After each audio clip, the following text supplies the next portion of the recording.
Bienvenue et shalom, na mabotagnos fidèles internautes.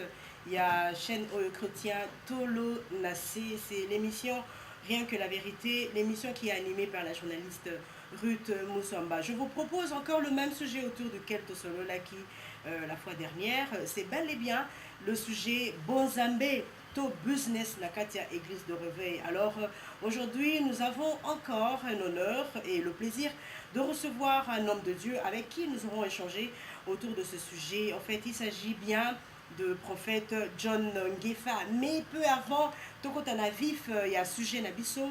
J'aimerais vous remercier, vous qui nous suivez de partout, vous qui n'avez pas hésité de nous apporter vos suggestions, vos remarques. Voilà, on a réitéré encore la même demande. Si vous avez des sujets à nous proposer, vous avez des préoccupations, en tout cas, n'hésitez pas, faites-les nous parvenir. Donc, on a étudier et puis, c'est la bune encore le feedback. Voilà, je récapitule le sujet Zali. Bonzambé, to business, na kati na église de réveil avec l'homme de Dieu, le prophète John Ngefa, qui est connu d'ailleurs de vous tous. Mosel Nanzambe, mbote mingi, pe shalom. Shalom maman Rita, Nzambe apambola yo. Amen. Lokumu masanzo lezo ngepa ya Nzambe. Comme on a prophète John Ngefa asamoto na kufa na Yesu na zika kala na Yesu. Alors nazala on apprend la vérité, rien que la vérité. Pour ceux qui n'ont pas vérité, même qui les sambi singa été, Jésus va me juger. Alors le quoi mission après ces quatre nangai, donc la septième trompette, il y a tant de la fin. Rôle nangai zali ngongangbara bato balamuka.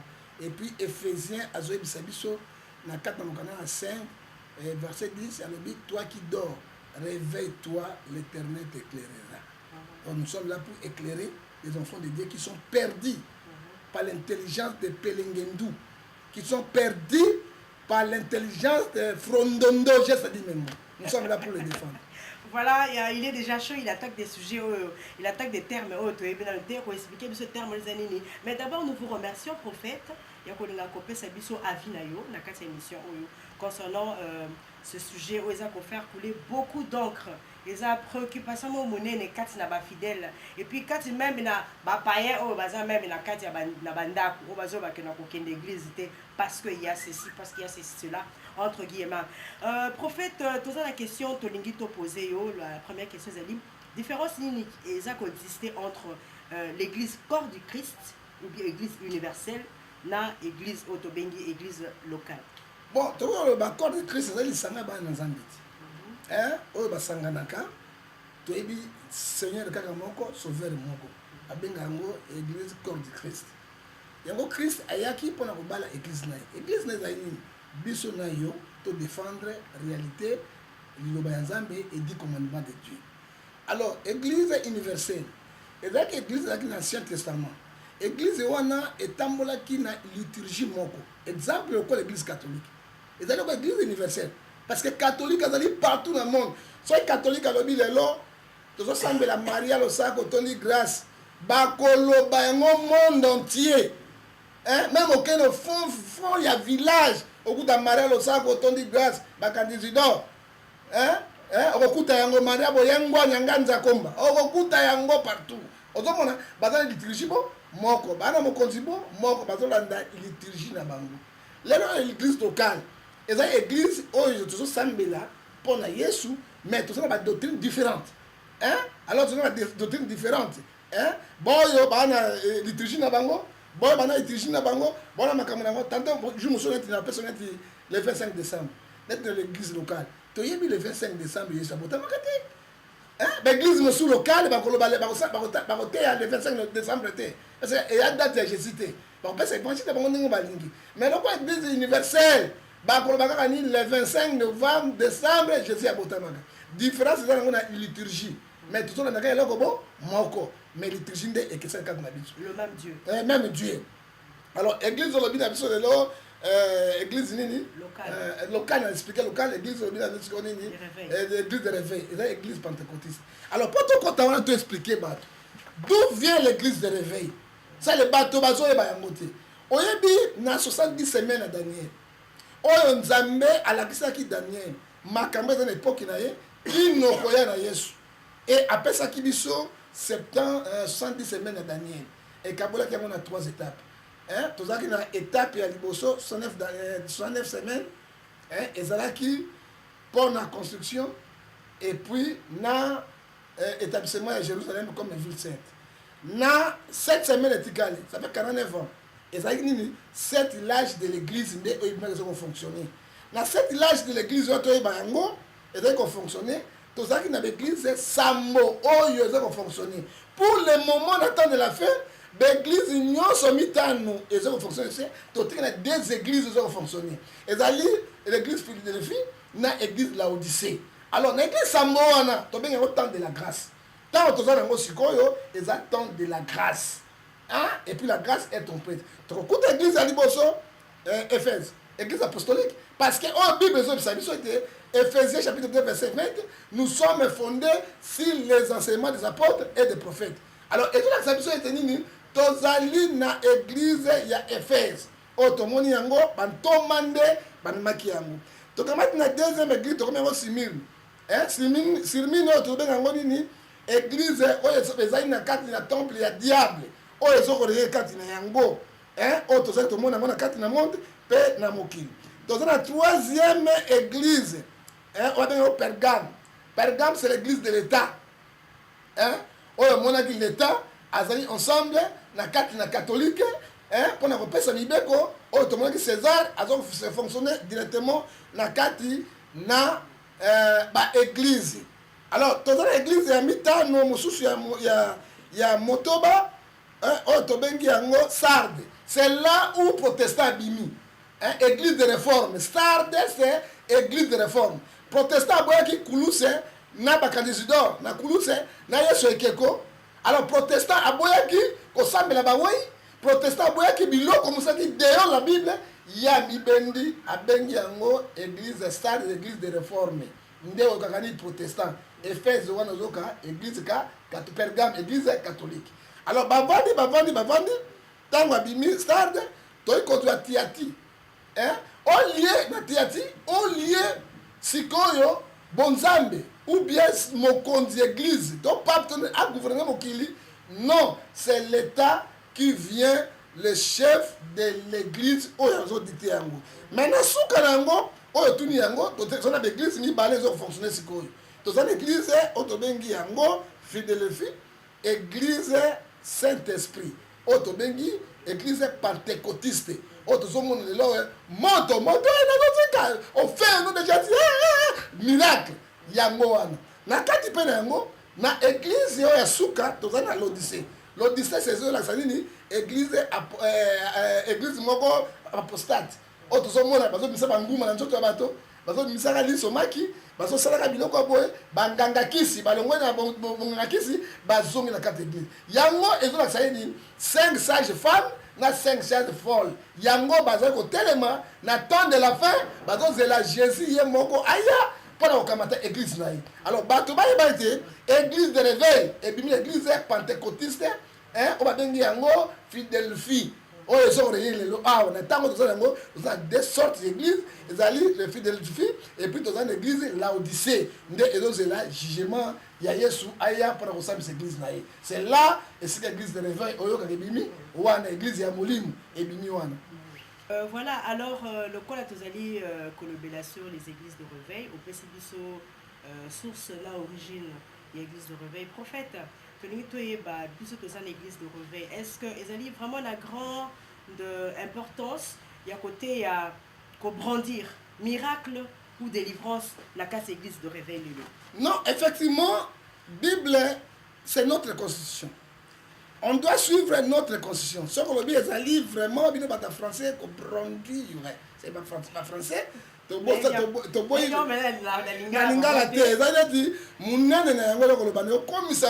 Est-ce que miracle est autorisé? Autorisé, les importance, oui, est très capital. Qu'est-ce dit la Bible? Miracle de délivrance. Bon, qu'est-ce dit la Bible? Bible, Acte chapitre 2, verset 17 jusqu'à 18. Dans les derniers jours, nous sommes maintenant dans les derniers jours. Je répandrai mon esprit sur toute la chair. oyo ezali Nouveau Testament ya Ancien Testament. Parce que Nouveau Testament ils ont accompli maloba ya Ancien Testament. Je répondrai à mon esprit sur toute chair. Donc molimo na Nzambe eza na yo na ngai na moto nyonso na tango ya suka. Vos filles, vos fils prophétiseront. Donc c'est la parole de Dieu. On enlève l'église de Salem a noté. Cet esprit accueilli a noté. Et l'on a l'église de Dieu, il faut miracle et salim. Ce qui miracle et salim, c'est bateau bakondima, puissance, il y a Jésus, l'église. Hein? Il y a un moment qui dit, n'attends avec l'église d'Éphèse. Les apôtres faisaient des miracles extraordinaires. Et puis, ils ont tiré bateau, bandi, mais la puissance, il y a Jésus. Ce qui n'a pas ça, le miracle. Donc, ils ont ça, le miracle. Et mon corps, le miracle, c'est Dieu. Pourquoi pas? C'est autorisé. Mais ezala nanzela normal nanzela pelengendu te Pelengendu ezali mayele mabe miracle mayele mabe c'est plein ici à Kinshasa et plein en Europe et c'est plein partout dans le monde pelengendu voilà vos jeunes gens auront des visions oui visions ezali na tango parce que visions à l'aide de trompette ya Nzambe quand le pasteur devant l'église il prêche il peut voir quelque chose de mauvais il peut annoncer namoni mais ya bango comment na bango à quelle toilette amoni ake na fumangani amoni azonga te papa bango amoni mona na papa eza na ton mais si omoni papa okomi Yesu okomi Nzambe dépression na Nzambe ni hein nga saka 2 mois na prophétiser non te na sai 2 mois na un mois na moni petit kamote mais le miracle le plus approfondi c'est la parole de Dieu c'est la parole de Dieu la prophétie la plus expérimentée c'est la parole de Dieu hein ezali mayele moko sombre zo kende katina donc il faut tout qui na miracle oui si mes serviteurs Nzambe appelle si yango na basai na dans ces jours-là n'attends pas nango je répandrai mon nom et mon esprit sur eux non les prophètes ils prophétisent pasteur qui prophétiser diacre qui prophétiser prophète qui prophétiser tu peux prophétiser mais tu n'es pas un prophète. Il y a la différence entre un prophète et celui qui prophétise. Parce que tant que l'esprit est quand tu quand tu as aussi romani koloba mais il a barankine te. Ngala boya kande ah bégaiement tu vois Dieu ne bégaye pas. Dieu ne bégaye pas. Tata, pardon. Je vais la Bible. La Bible. Parce que ma commune en Zambé, c'est notre constitution. Dieu ne bégaye pas. Comme les disciples de Béré. Comme les disciples de Béré, il faut vérifier les Écritures. Est-ce que les lois, en Zambé a vérifié les Écritures? Non. Nazolo ballon si les versets bibliques. J'ai vérifié mes Écritures. Un prophète, c'est un enseignant. Un prophète, c'est un enseignant. Il voyait un apôtre, il faut être un enseignant. Il faut l'examen en Zambé. Ok, maman. Dans ces jours-là, je répondrai à une prophétie. 19. Je ferai paraître des prodiges en haut au ciel et miracles sur la terre. Le feu de vapeur si mes serviteurs. La Bible est claire. Hein? Miracle, il y a solo et qu'aussi là, maman, tu as des sortes de miracles. Il y a qui on est allé. Un miracle, un faux miracle. N'avons que pas une autre lobo sa campagne dans la bon et qu'est-ce que business de son côté et bon pour bien d'abattre na ça ndigini bon ndeko yo na personne $2,000 $3,000 c'est que fait Kinshasa tant que fiko ngai na kobanda ko bon droite manette ya muindo 3 dans la manette noire wana mais non je vais faire le miracle encore non je vais faire le miracle encore non mais quand moi je prêche hein na bonne délice qui monte qui déjà problème na mette c'est problème de Dieu pourquoi forcer les miracles, pourquoi? Pour tromper les enfants de Dieu. On va dire ça. Hein? Maman, tu vas continuer. Papa, tu vas continuer. Papa, parce que tu comprends, on a commis quoi? Aujourd'hui, je suis là. Oh, pasteur, mané kazaona, na directeur de mia, abenga ka basuka bakamati yo. Pour makamanza mina ngite mama. Tika na donga kebezo na passe na motema. Na lemina to bayi ko bayi na batwana. Ko bayi penda ko bayi. Et bayi penda ko bayi. Maman dira miracle ezali l'importance na délivrance l'église. Ezali important ce qui miracle ezate bato bakoya l'église ndenge nini. Ce qui miracle ezate saint esprit ezate yoko na bisayo. Dans l'Ancien Testament, c'est Dieu qui opérait. Il voyait phare à phare. Moïse a montré ngolo nzambe. Dieu parlait avec Moïse, il parlait avec Abraham, il parlait avec tout. Dans l'Ancien Testament et le Nouveau Testament, Dieu s'est manifesté à travers Jésus-Christ. Hein? Jésus-Christ. Jésus-Christ, Yeshua, ça ne sera pas. Mais dans les derniers jours, qu'est-ce que dit la Bible? Acte 14 et 16. Alors bien,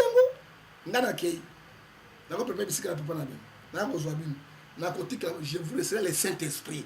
Les temps dont vous vivez, les gens font la confusion. C'est que la Bible dit, Hébreux 4, 6, mon peuple a péri par manque de connaissance. Tant qu'il y a Jésus, tant qu'il y a Saint-Esprit.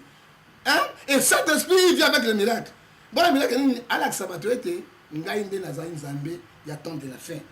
Hein? Saint-Esprit a retiré dans mon kilo, mon colon, enlèvement, église, Jerusalem. Et Jésus a recommandé, et il y aura l'apparition d'Antichrist, de chef de la terre qui apparaîtra. Hein? Mais si on a miracle, on a oublié les autres, ça veut 4 ans clair, les alliés, les lois, tant on a eu à 3000 pas bien de bateau, mais non! Il y a un pasteur avant, là tu vestes bien, tu me vois là. Tu me vois là. Les alliés, maman, il y a mon Congo, tu me vois là. Je vois les gens, Sultan, Bassango, on peut te recopier la Sultan. Mais bien sûr, tu finis Bassango. Donc, je suis bien, il y a un bois à l'ébullion à santé. Confusion totale. On a dit un mot, allez, on voit là. Je vais pas péter le miracle. Les aveugles voient. Non. Les plus grands miracles de la vie à moto, quand le banzai, mais bon, Ozaki homosexuel, les plus grands miracles. Ozaki lesbienne, Ozaki voleur, Ozaki voleuse, Ozaki molasso ya l'État, Bakatan Doloko, Ntumba, molasso ya l'État, Bakatan Doloko, Otiki Yango, le plus grand miracle que les gens cherchaient. Le plus grand miracle, c'est Matthieu 12, verset 30 à 32, cherchez pour moi le royaume du ciel. Le plus grand miracle, c'est la repentance. Le plus grand miracle, ce n'est pas la prospérité. Le plus grand miracle, c'est la crainte de Dieu. Le plus grand, l'obéissance à Dieu. Et c'est la bataille à Kati. Business. L'esprit à Makion. L'esprit à Frondon de geste à Dimembo. Et là, c'est une fois. Frondon de geste à Dimembo, Zali, Badan, c'est mon corps. Et là, Badiable, Bassarango. Badiable. Badiable, Moutan Kokate. Et là, on m'a dit que tu as un salut. Batie, Bassavo, Mousselou. Soki na makolo saibu okoselemuka mama soko koi mbunju ne mbonja otobenga ngo ikobo ekopasuka mbunju ne mbonja ni ikobo oyebi ikobo eloko bingo ntaba bengo ikobo oya benga ngo kotoni benga ngo nini songeri ekopasuka bongo ekobima efungwa misiko badansi wana esaka na badiabe po diabe saka badi pou akokoya te pas esprit alimu a sauter ozomona mutakosela ngo tabengo Frondondo geste dit Membo. Donc, le geste dit Membo, ma bine va diable contre l'église. C'est que nous voyons aujourd'hui. Maman Tika, la bande boy, après $50,000, on n'a pas signé. Pourtant, on a yo biman à mon. Alors, tu n'es pas mon. Il est là, pasteur. Je veux prendre le miracle. Miracle, on ne pas maman na yo. Miracle, on ne pas maman na yo, tata na yo, koko na yo. Miracle, il vient de l'intérieur. Après ça, quand on a lingi, c'est que dit la Bible. Philippiens chapitre 2, verset 13 à 12. Hein? On comprend le temps à Ibo, yo clignette na mouine de boy, yo contrôler ngaïte. Si quoi, c'est mis sur nous. Dans ce monde, on a les copines dans la gala. Auto benga mayele ya pelengendu, mayele ya poloso, mayele ya pulumbe, pe mayele solo. Lingala ya bakanza. Lingala penda bakanza ngala zali ngala ora ba lingala ya bakanza yango wana pelengendu emi mayele mabe poloso mayele mabe moweya nyama moko eleki kondo ko mayele mabe azali ça na ruse azana ruse ya mabe kondo ko wana zo aleki serpent kondo ko azana miso mbale kondo ko nyaude kondo ko nde nyau na moya moni boye na butu pa monaka nema moni nyau wana na butu miso chanja ko mona clair. Yango to bengi mayele na kondoko mayele na poloso kotikati na tant la tineta noa sikoyo bisobo oh le miracle atineta noa oh na moni na salela na ngai oh ya gloire à Dieu maman Jacques chapitre 2 verset 15 lobi cette intelligence ne vient point de très haut chez le Seigneur c'est charnel diabolique et ya pulumbi na te français musu comme pulumbi. C'est que, Amoni, c'est quoi? Maman, aveugle à mon athée, tout dit un miracle, un faux miracle. Amoni, pasteur, Oko Samba, bon,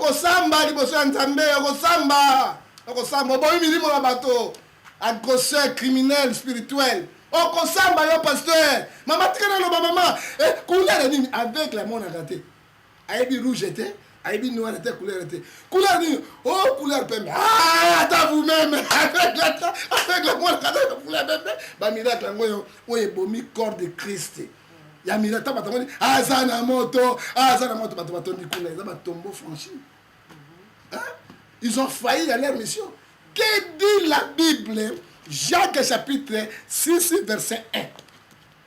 Jacques chapitre 6 azopekisa biso biloko wana. Alobi nalingi bozala bon Seigneur belete. Parce que vous serez sévèrement jugés devant le tribunal de l'Éternel. Tobomi milimo ya bato. To contribuer la vie ya bato te. Que dit la Bible? Bible ebisi biso eloko moko na Jacques awa. Chapitre 3, verset 1. Mes frères, il n'y a pas parmi vous de grand nombre des enseignants. Et qui était Jacques? C'est le frère de Jésus. Hein? Maria Botaki Jacques. Maria Botaki Tabotaki. Maria Botaki Jacques. Jésus n'est pas soeur, n'est pas frère. Alors, parmi vous,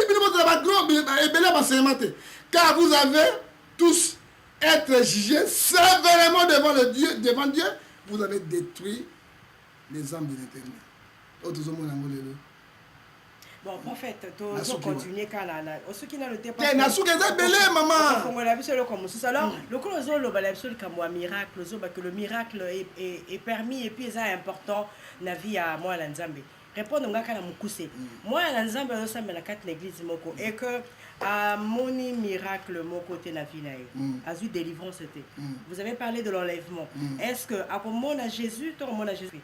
Mais les plus miracles à mon côté, mais ceux qui m'ont témoigné, il craint Dieu. Il se répand. À comment on a le miracle, il y a les accessoires, ce sont les accessoires, mais ce n'est pas très important.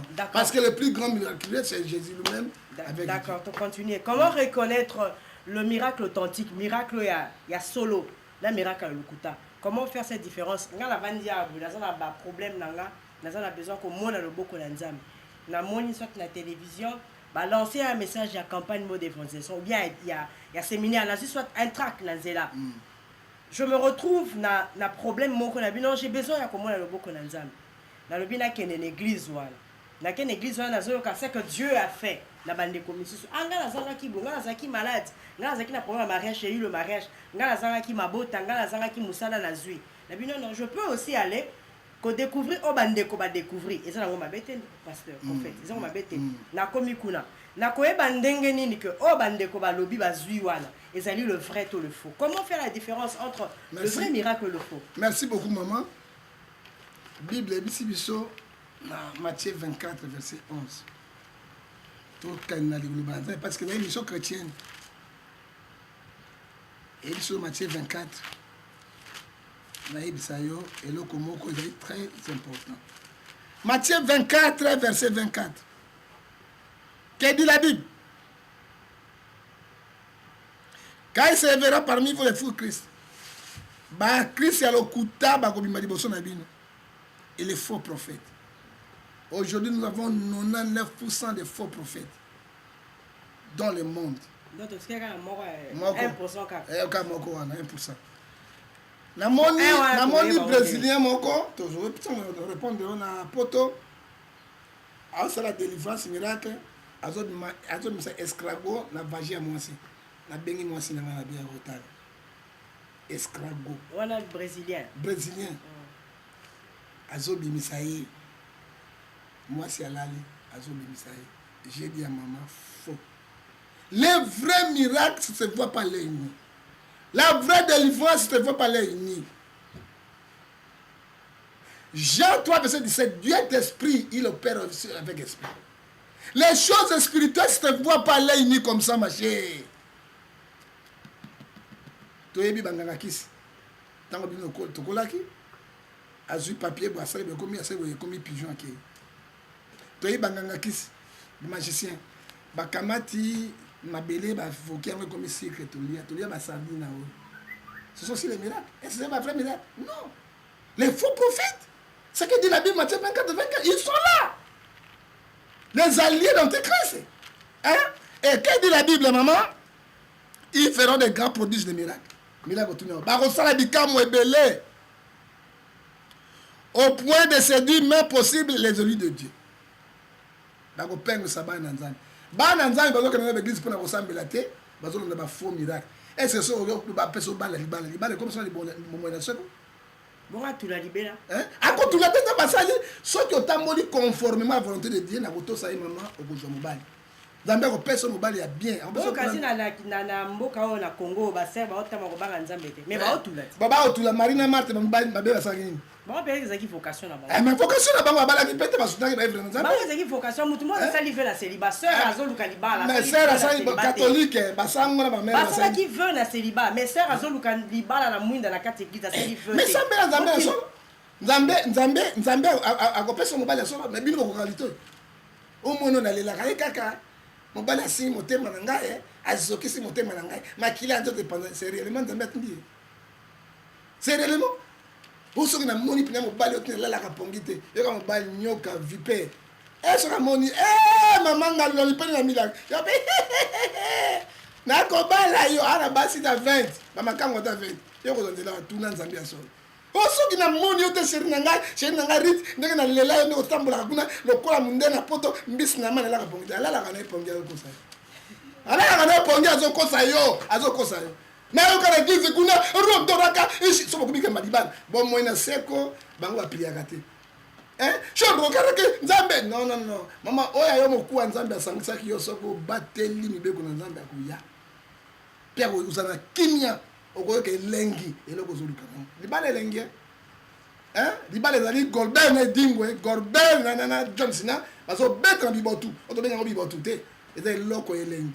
So que moni mobali na hote mobali pa moni moi signé rien moi suri ka so ka yo ka kuni zo panzana ya yo o so ka ye na télévision ka boy on est fumé de déranger je suis fatigué ça là Pulumbe oui moi Pulumbe donc maman tu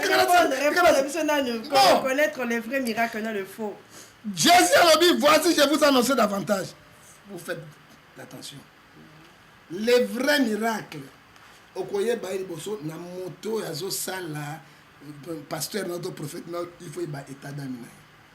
Est-ce que bino bandimbo ya na ba église oye ba état d'âme na ba il faut y ba état tout na Nzambe la fanga état d'âme ya mokambi na na yeba miracle azo sala ngo et c'est réellement oya ye miracle ate ya bato on les fait église oya ye miracle mokile komi na suka bobo ngona motema bien oya ye miracle ateyaka bato bato babanga Nzambe te kaka mwasi nzoto yo pe alléluia poto alléluia okokende à quoi sert Matthieu 16:25 à quoi sert un homme de gagner tout le monde super personnel okoye baba faux miracle bato bakomisa bato bampesi maman ata vous-même sert aye ndenge alati pantalon vandi pantalon kangi boye tobondela akiko fula eloko na ya mabe wana tanga fula eloko na ya mabe eloko na ya mabe wana mama landanga ya kolanda alali pongi parce que awa kamera makamebele nazoka nini wana mama aza na moto mama longola elamba boye ngolo azobima na nzoto ya mama kenke sans même azokisa ye abeta bempese bimi abeta bonyoka. Ce sont les faux miracles. Oui, ça m'a bien. Comment qui on a? Oui, ma grand pasteur, bazali a au col, bino koni bozo luka. Dieu vous a béni. Nzambe apesi bino et lokoni ni bozo luka na ba faux miracles. Ils sont pleins. Ba kene banganga kis, ba zubi loko na bango. Ba ko sakata l'église parce que église est comme un business. Ça que fait ba client ba koya. Église est hôpital. Ce qui ba client ba ye na ko facturer ba ko na zambonge be. Est-ce que ba sala kana vocation solo? Les plus grands miracles oyo kolanda yango soko zaki na bisaleli mabe obongwama le plus grand miracle soki ozalaki na libali mitano ozoluka libala oboyi bango nyonso otika Nzambe apeso ya yo les plus grands miracles ozalaki lesbienne homosexuel otali yango biloko mokili otiki yango oyepai na Nzambe ose repentir c'est ça otozomona na administre le cas dendo azongisa boye bakoba azongisa boye cancria mais moseleke ezalobima na nzoto no mais grand poisson soki osili moseleke dans libile okokufi nazobima na nzoto no boza vivant mais ntango milaka yango balongolaka bango vi na bango mpe echangeaka te au contraire fi na bango ezokɔta kaka nini na tourbillon à quoi sert de ça moto apesaka miracle nzambe moto afungola nzambe eza nzambe oyebi Matthieu 20 olobi oyo nzambe akangi moto akofungola te oyo tokangi na se kangami na se na lolo oyo tofungoli efungoli na se na lolo nyonso ya volonté ya nzambe les gens maintenant bazolanda bacharlatan wana oyo batondi bagege bamilimo ya gege te yoka mpena moto oyo miracle nayaki na mawa nazongi na sengo lakisi ya minene ata vous-même maman oh non Guégué mais Guégué c'est l'un des côtes Guégué c'est sur l'un des côtes mais les gens croient Guégué ils sont la paix parce qu'on a dans la moto on t'a procès Guégué reine de sirène des côtes vous êtes là Osée 4:6 mon peuple périt par un manque de connaissance miracle miracle motake azoteya un gros prédicateur wana ki Afrique mobimba akoti na mayela pelengendu akoti na mayela frondonologie ça dit même bon azali côté wa sala bazo pesa nini moto maki ezo na nzoto ba maki onati mais les gens sont égarés soki so yelelo na yo na pasteur wana banga moto zo manzoto na molimo beaucoup de gens vont aller en enfer à cause que le kabilo comme kili nzambe asali yo mama ebio ntango nzambe apesi yo beauté na yo ayebi eloko aza na yo ndenge apesi yo mayele wana ayebi esika ozokende na yo laissez le temps Ecclésiaste chapitre 3 verset 1 à 4 chaque chose a son temps ntango na soki ebeti moto akanga yango azali oui prophète toza na question moko ya suka mpo tosilisa émission oyo prophète comment reconnaître les vrais prophètes pesa biso na basigne concret oyo toyebake prophète oyo na misala na ye eza ya lokuta prophète oyo na misala na ye eza ya solo yebisa biso na ya liboso tokoyeba vrai prophète na faux prophète tokoyeba yango boye bible elobi yango Malachie chapitre 2 verset 18 vous verrez la différence ce qui sert Dieu et ce qui ne sert pas tokoyeba bango na bizali na bango na misala na bango un vrai prophète okoyeba ye na bonseignement parce que la Bible, nous avons deux livres. Nous avons un livre évangélique, donc la Matthieu, Marc, Luc, Jean, Actes des Apôtres, Éphésiens, tout ça. Nous avons un livre prophétique. On a un vrai prophète dans l'enseignement, à toucher le livre de Daniel, à toucher le livre d'Ézéchiel, à toucher le livre d'Apocalypse, à toucher le livre de Joël. À toucher le livre de Malachie. Ça, c'est un prophète. À se baser sur le miracle. Parce que l'évangile, il produit un miracle. Jamais miracle est produit l'évangile. Ce que mon iboye, il y a un vrai prophète. Il y a un faux prophète. Il prêche le livre évangélique, Matthieu, Jean. Alors, c'est dans 5 minutes. Aujourd'hui, Dieu va opérer à Bani Bamiracle, le Kuta, à l'Ensaraba dans Zambété, à l'Axarabango vie éternelle. Que dit la Bible, Ecclésiaste chapitre 2, Chroniques 20. Confiez à l'Internet, votre livre sera fermé. Confiez-vous à ces prophètes et vous réussirez. Un vrai prophète, c'est lui qui prend la directive de Dieu, qui donne aux enfants de Dieu. Quelle est la directive de Dieu? On doit respecter les commandements de Dieu, on doit craindre Dieu. Aimez-vous les uns les autres, on va préparer aussi l'enlèvement de l'Église et le jugement de Dieu. Quand tu sens ça, il prêche ça, à ça démontrer un mot, c'est un vrai prophète. Mais aux appelle ça un faux prophète. On va focaliser sur ma bonza. Ce sont les escrocs qui sont entrés dans l'Église de Dieu.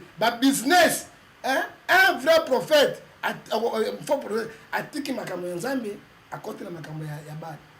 Combien de temps comme Moutoute pour combien kuna nana zukaye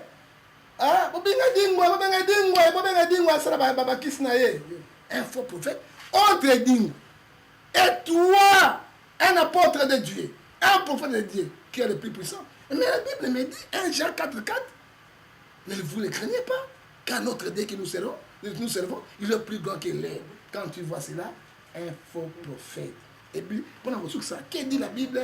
Matthieu 16, Romains 16, verset 17 à 18. La Bible est claire, maman. Et la Bible dit, Romains 16, verset 16 à 17. La Bible est la Bible à 18.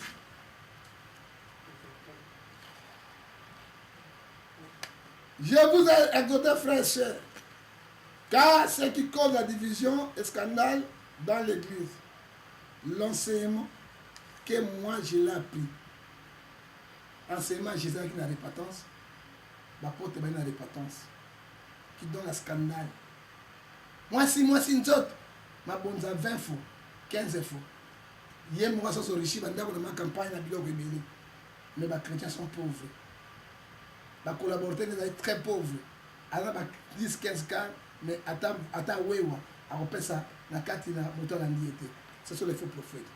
Car les tels hommes 18 ne servent point Christ notre Seigneur, mais leur propre ventre, par des paroles douces et flatteuses. Il se dit même les simples. Et quand tu vois cela, yo ou tu notes. Et alors il y a condamné, yo. Ah, l'évangile de condamnation. Mais que dit la Bible, Ephésiens 5, verset 16?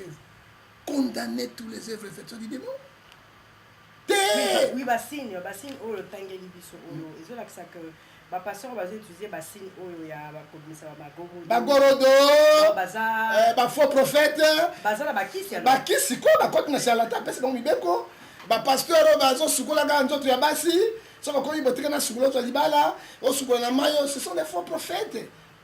Sous bassement la bango ezali, eza bakisi, eza régime non, ezali ba cabal juif. Bazo en Israël, cabal juif, ezali ba secte diabolique. Baso pes ezali na Brésil, ezali na Inde, pe ezali na Suisse, ezali na Israël. Baso ba kisi wana, ce sont les magies. Donc ils travaillent avec le christianisme. Ils travaillent avec le christianisme. Bazui yango, ba kotsa na christianisme, et ba pesa ngo mbongo ebele pour appelle Jésus. Jésus, Bible Yesu Matthieu 25 31. Plusieurs viendront Simono, ba benga Jésus mo kosola ba bango, akona bango ndeni. Na les pratiques mensongères, diabolique et mabé, bakomi kotongola bana basi. So moi maman, to sera na fumangania munene boy, abina kota fumangania ngondenge nini. Allez, azui mai allez, kena la toilette, yo pe munganga te. Yo mwasi na ngate allez, azo pomper yo, beta mazo pomper, amona motakala na mumba. Sima motakala osani, makembe se koi. Merci beaucoup, prophète John Gefa. C'est ici émission pour l'Allélo, mais le sujet est encore continuel parce que tout le monde a que ça fait couler beaucoup d'encre. Moi, je rappelle que je suis Ruth Moussamba, votre journaliste, qui anime cette émission avec comme sujet Bonzambe to business na quatre églises de réveil. Thème, il y a émission Autosalelo, mais émission comme Olango, ezali rien que la vérité. Nakati ya chaîne Oyo Tobengi Tolonase, qui est dirigée par Maman Labissomoko, évangéliste Anne Kalamba, et que je salue affectueusement. Maman Shalom, que Dieu vraiment vous bénisse beaucoup. Prophète Lilobasu Keze Ipalanga, mais au sein de l'eau, comment autobosser rapidement parce que tu as aussi ça. Orientation et Abisso Ezali dans Joël chapitre 2, verset 12 jusqu'à 14. Bato va se repentir. Basai Nanzan, ou Basala va telle pratique, va se repentir parce que le jugement en Zambie Zali. Enlèvement église est commis. Hier soit Zoya, aux églises naïe, aux Zalawapi. Milimo Zobo Mabutu Moi. Tu seras jugé sévèrement devant Dieu. Binobe ba chrétien, bilanda landa, papa c'est commis. Frère, Bible zo bisayo, biso na kana somme 37 verset nzamba yebi passe na yo. Ayi moko ko délivrer yo, akosalisa yo, bolanda bilanda landa te parce que bato oyo bazo boma bato, diable alongwai na kati na mokili akoti na église na basai na Nzambe. On a détruit bana Nzambe pe ko se détruire bango moko et motuto asalaka biloko wana Bible zo bisabiso na 4 na Romains 6 23 le salut du péché c'est la mort, c'est le temps où se repentir yo le temps prophète apôtre hein yo zo mona passe le prophète ati mo libulu ba sopi mai azo kwea ti délivrance azo misa mbwe pole na libulu nguma est-ce qu'on a mis des Nzambe les gens sont là pour applaudir le frondondo je dis mais moi hein ba applaudir ma Satan en personne hein ezama wa mingi parce que Nzambe asali moto sur internet Nzambe asali moto pas kufate tali lo basuka na pesa numéro na yo à téléphone dans les cas où mutaza touché na ba intervention na yo okiko benga yo moto ala touché na ba intervention na ngai nazali soldat du peuple na prophète ya peuple okoko benga na WhatsApp imo Viber 00243 89 610 49 41 okozwa ngai okozwa pe lisusu 00243 81 807 26 78 okozwa ngai pe privé na ngai pa moto na Nzambe azala mombu na bato okozwa ngai na 00243 99 99 42 937 mpona mbote napesaka moto mbote te napesaka kaka Jésus Christ l'homme de Galilée yo yebi tinda basali ya solo na temps de la fin pour être bana Nzambe babika. Voilà, prophète John a eu comme bangologie, on a été cette idéologie, c'est pas avec lui. Non. En fait, comme il a souka, tous autres clôturés pour aujourd'hui, mais le sujet est continuel de la Lobaki. C'est l'émission Rien que la vérité, animée par Ruth Mouswamba. Beaucoup ont contacté Bisso na Facebook par Ruth Mouswamba, la journaliste. Ruth Mouswamba c'est belé, mais Ruth Mouswamba, au comment on a Bisso Tozaliwana. Et puis na WhatsApp, qui rejoindre Bisso la plus 243 pardon, 81 0050 759 plus 243 81 0050 759. Si vous avez aimé cette émission, apprécié cette émission, dites plutôt merci au grand coach, le directeur du programme Yachen Otolonacé. Il s'agit bien de Isaac, que je salue affectueusement, et à son épouse. Et puis aussi à celui qui est derrière la caméra, ingénieur Pichun Voima, l'homme il y a 48 mémoires. En tout cas, si Jésus-Christ ne revient pas, on se retrouve très vite. C'est ça mon souhait le plus ardent. Et portez-vous bien. Mbote mingi na maman Anne Kalamba. En tout cas, que Dieu vous bénisse pour la conception au sein qui pour la chaîne Oyaboy pour la commémorer la biso ba Nzambe lumière et belle. Je vous salue tout le monde. Oh bengi biso tout le monde. Oh botine biso ba suggestion na bino. Vous êtes témoin et belle, je ne sais pas qui vraiment je peux peut s'embotte spécialement, mais à mon grand frère, c'est lui que j'aime beaucoup, Chibo Aboua, maître Ken depuis l'Allemagne, et puis à mon frère Bovi Bonga depuis la Suisse. Bye bye, portez-vous bien, shalom na mabota nyonso. On peut se tenir. Ouais. Merci beaucoup.